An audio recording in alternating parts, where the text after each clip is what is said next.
మనకి పుష్పక విమానం రాముడు సీతమ్మని సాధించి తీసుకువస్తున్నటువంటి సందర్భంలో పుష్పక విమానంలోనే అయోధ్యకు వస్తారు. ఆ రోజున దేవతలు ఇచ్చినటువంటి పుష్పక విమానాలు. అట్లాగే పుష్పక విమానం గురించి మన వీటిట్లలో ఉంది పౌరాణికాల్లో. అసలు మనకి రైట్ బ్రదర్స్ విమానం కనుక్కున్నారన్నప్పుడు మన వాళ్ళు అంటుంటారు, మరి ఎన్ని వేల సంవత్సరాల క్రితం రాశారు కదా రామాయణ భారతాలు, ఆ రోజుల్లోనే ఈ విమానం అన్నటువంటి భావన ఎలా వచ్చింది అంటే అది ఆ రోజుల్లో ఉంది అని. అది కాదు, అదంతా పుక్కిటి పురాణాలని ఇటు మేధావులు అంటూ ఉంటారు, అది నడిచిపోతూ ఉంటుంది. అయితే ఇప్పుడు ప్రస్తుత వర్తమానంలో ఒరిజినల్గా ఒక విమానానికి పుష్పక్ అని పేరు పెట్టినటువంటిది సక్సెస్ అయింది.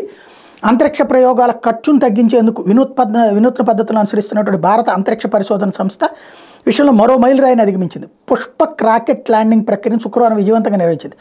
ఉపగ్రహాలను అంతరిక్షంలోకి మోసుకెళ్లే లాంచింగ్ వెహికల్స్ని మళ్లీ వినియోగించుకోవడమే ఈ ప్రయోగం లక్ష్యం. రీయూజబుల్ లాంచింగ్ వెహికల్ ఇస్రో తయారు చేయడమే కాకుండా ముద్దుగా పుష్పక్ అని పేరు పెట్టుకుంది. ఈ పుష్పక్కి సంబంధించి తొలి దఫాలో గతేడాది నిర్వహించిన RLV LEX-01 మిషన్ పరీక్ష విజయవంతమైంది. తాజాగా రెండో దఫాలో పుష్పక్ ల్యాండింగ్ ప్రయోగం సైతం విజయవంతమైంది. శుక్రవారం ఉదయం 7:10 గంటల కర్ణాటక చిత్రదుర్గలోని ఏరోనాటికల్ టెస్ట్ రేంజ్ ATR నుంచి RLV LEX-02 మిషన్ పరీక్ష నిర్వహించారు. నింగిలోకి పంపిన రాకెట్కి స్వయంగా ల్యాండింగ్ సామర్థ్యం ఉందా లేదా అనేది పరీక్షించారు. పుష్పక్ను భారత వైమానిక దళానికి చెందిన చిన్నూక్ హెలికాప్టర్ ఆకాశంలో 4.5 కిలోమీటర్ల ఎత్తుకు తీసుకెళ్లి కిందకు వదిలేసింది. ఎలాంటి పొరపాట్లకు తావు లేకుండా స్వతహాగా డిజైన్ చేసిన ప్రోగ్రాం ప్రకారం రన్వే మీద పుష్పక్ సురక్షితంగా దిగింది. Brake parachute, landing gear, brakes, nose wheel system సాయంతో పుష్పక్ తనంతట తానే వచ్చి నిలిచిపోవడం గమనార్హం.